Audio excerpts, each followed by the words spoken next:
The tension was suffocating. You could cut through the atmosphere with a knife as the packed courtroom held its collective breath. This wasn't just another day of testimony, this was the moment that would define everything. Sean Diddy Combs sat at the defendant's table, the same man who had built a billion-dollar empire and controlled the music industry for decades. His usual confidence radiated through designer suits and calculated smiles. But today was different. Today, something was about to shatter his carefully constructed world. The first crack appeared when court officials announced an unexpected addition to the witness list. Whispers rippled through the gallery. Reporters straightened in their seats. Lawyers exchanged urgent glances. The name on everyone's lips, Curtis 50 Cent Jackson. As 50 Cent walked toward the witness stand, you could feel the energy shift. His steps were measured, deliberate. His jaw was set with the kind of determination that comes from carrying a secret for far too long. Diddy's confident mask began to slip. The color started draining from his face, as if he already knew what was coming. "I'm here to tell the truth," 50 Cent declared, his voice cutting through the silence like a blade. "I've been waiting for this moment for a long time." Diddy's legal team erupted in objections. They questioned the timing, the relevance, anything to stop what was about to unfold. But the prosecutors had an ace up their sleeve, new evidence that directly tied to the racketeering and trafficking charges. The judge's gavel came down with finality, the testimony would proceed. 50 Cent adjusted the microphone, his eyes scanning the jury before settling on his target. "What I'm about to share with you isn't based on rumors, gossip, or street talk," he began, his voice steady as stone. "It's based on recordings I've been collecting since 2003. The words hit the courtroom like a thunderbolt. 20 years of secret recordings. 2 decades of documented evidence. Diddy's world wasn't just cracking, it was about to explode. You could see it happening in real time. Diddy's confident posture crumbled. His hands began to tremble. The man who once declared, "Can't nobody hold me down," was watching his empire collapse with each word 50 Cent spoke. The courtroom fell into absolute silence. Even the seasoned reporters sat stunned. This wasn't just testimony, this was the unveiling of secrets that had been buried for 20 years. Secrets about power, control, and a system built on fear. As 50 Cent prepared to reveal the contents of those recordings, you could feel the weight of history shifting. This wasn't just about 2 rap moguls or industry beef. This was about justice, truth, and the moment when silence finally broke.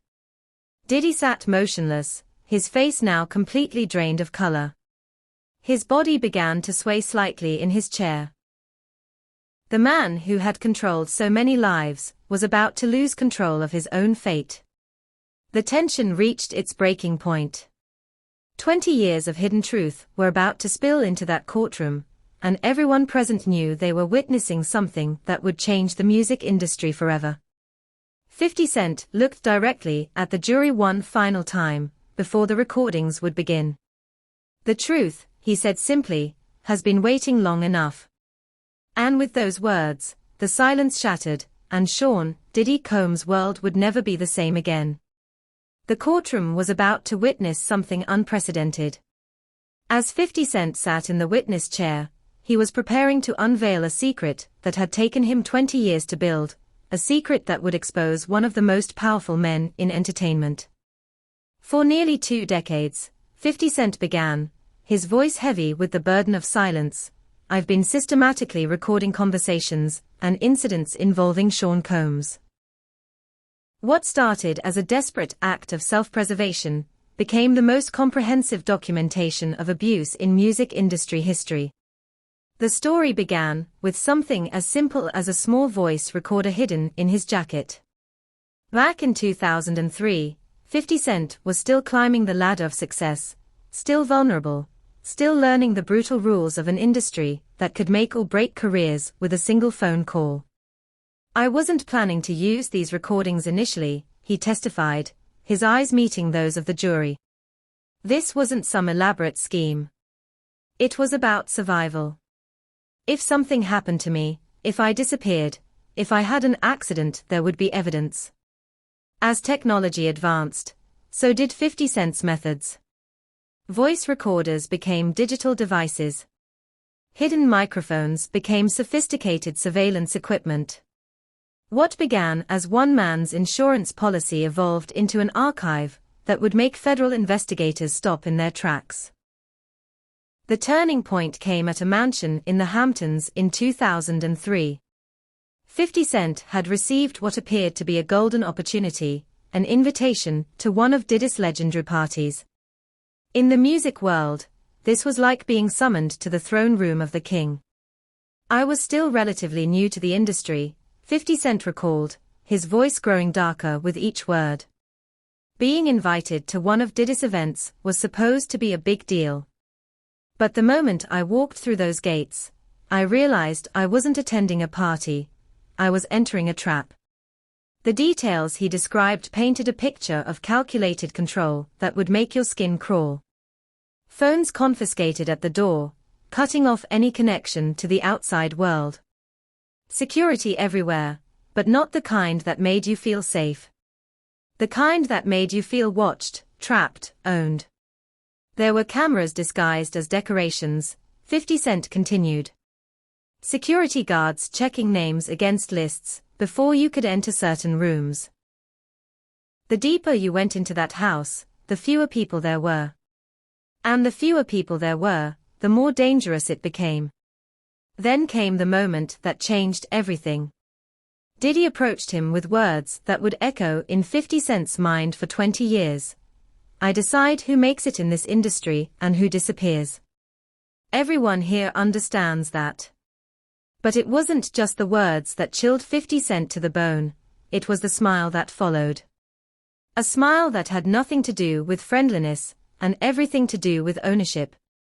A smile that said, "You belong to me now."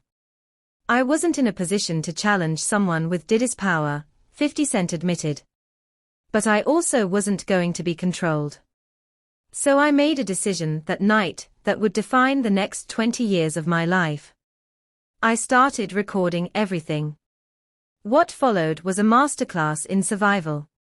50 Cent didn't just record conversations, he documented a system. A system of fear, control, and manipulation that had been operating in plain sight for decades. Every party, every meeting, every threat was captured and preserved. These recordings were authenticated by 3 independent audio experts, 50 Cent stated. They are not rumors. They are not hearsay. They are 20 years of evidence that paint a disturbing picture of how power operates when nobody's watching. As 50 Cent prepared to reveal the contents of those recordings, the weight of 2 decades of silence was finally lifting. The man who had survived by staying quiet was about to speak louder than anyone had ever spoken before. The truth, preserved in digital form and hidden for 20 years, was finally ready to see the light of day. The courtroom held its breath. You could hear the air conditioning humming overhead as the prosecutor approached the audio equipment. 20 years of hidden truth was about to spill into that room, and everyone knew their lives were about to change forever. August 2003, the prosecutor announced. The first recording began to play. The audio was muffled, party music thumping in the background, but one voice cut through the noise with chilling clarity. Diddy's voice, unmistakable and commanding, "Nobody leaves until I say they leave. Nobody says no to me. Do you understand?" A woman's voice, trembling with fear, pleaded to go home. The response was cold, calculated, terrifying. "You'll go when I'm done with you. That's how this works." 50 Cent's voice broke the stunned silence that followed. MTV Video Music Awards after party. I was in a side room when I heard this happening. The woman was a model, brought by one of Diddy's associates. She was trying to leave. He wasn't allowing it. But that was just the beginning. Recording after recording painted a picture of systematic control that made the courtroom recoil in horror. 2007. I own everybody in this room. I made you, and I can break you just as easily. Don't test me. The voices of famous artists could be heard in the background as Diddy threatened not just their careers, but their lives. 2012. Planning what he called a freak-off for the following weekend. Make sure everyone's phones are collected. Get the usual supplies, double the amount from last time, and make sure everyone signs the NDAs before they get 1 foot in the door. Then came the most damning evidence of all. 2016, just weeks before the hotel assault that would eventually surface on surveillance video. Diddy's voice, dripping with menace, "She's getting too independent, thinking she can make decisions without me. I need to remind her who's in charge." The recording continued. "I've got too much on her for her to ever leave.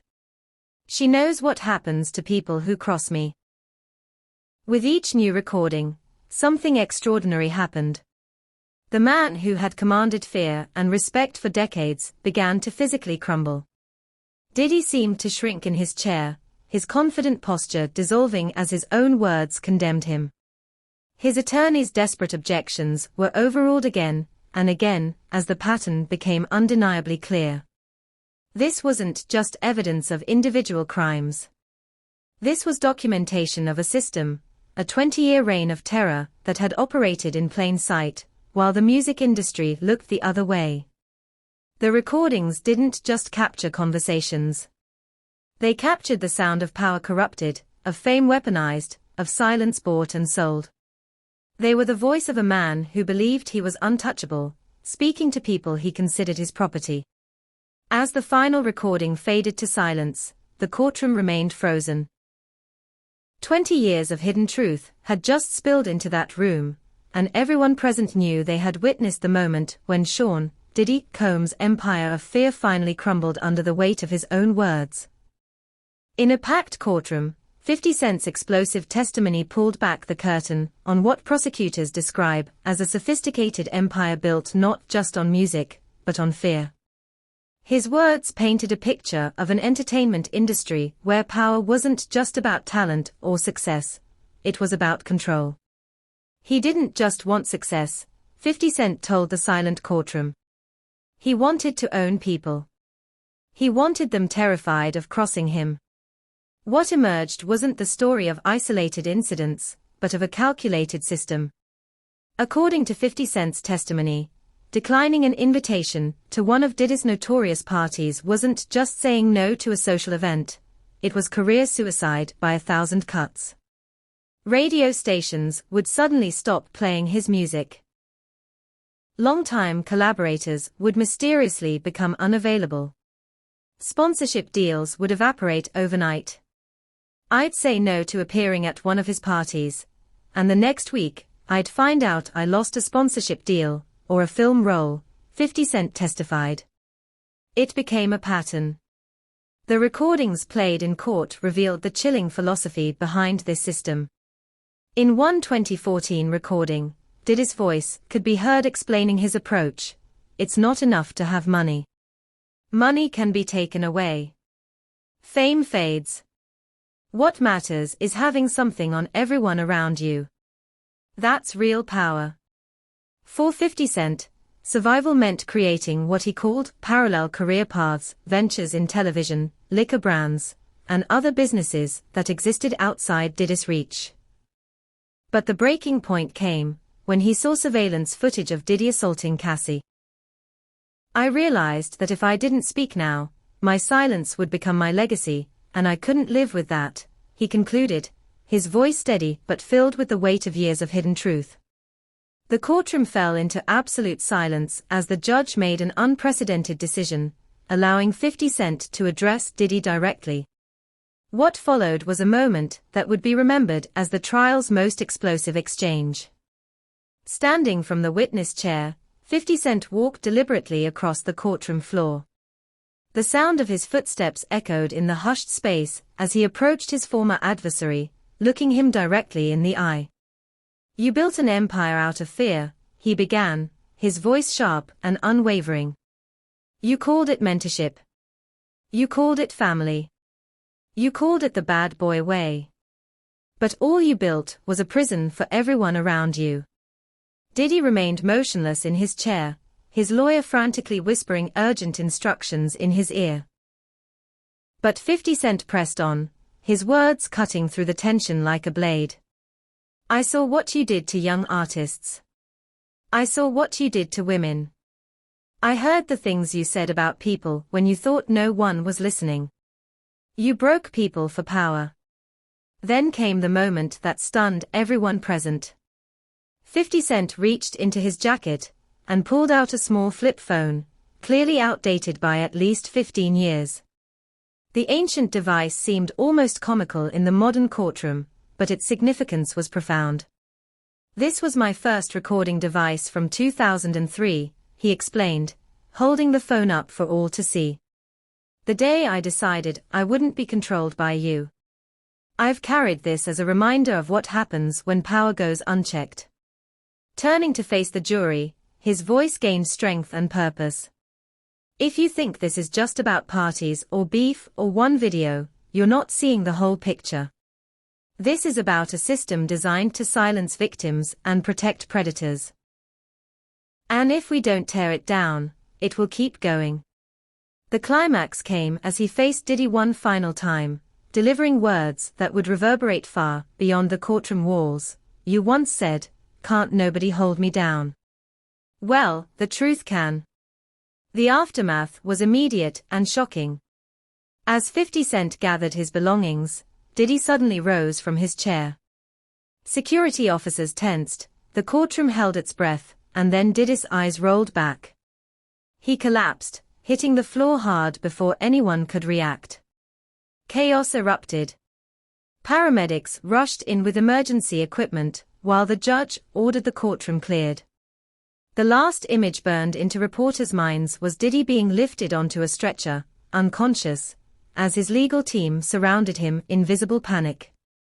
When proceedings resumed days later, the entertainment industry was in full crisis mode. The era of silence had ended, and uncomfortable truths about power, control, and complicity could no longer be hidden. As 50 Cent had warned the court, as long as he has power, money, and influence, he's a danger. The system that enabled him is still in place.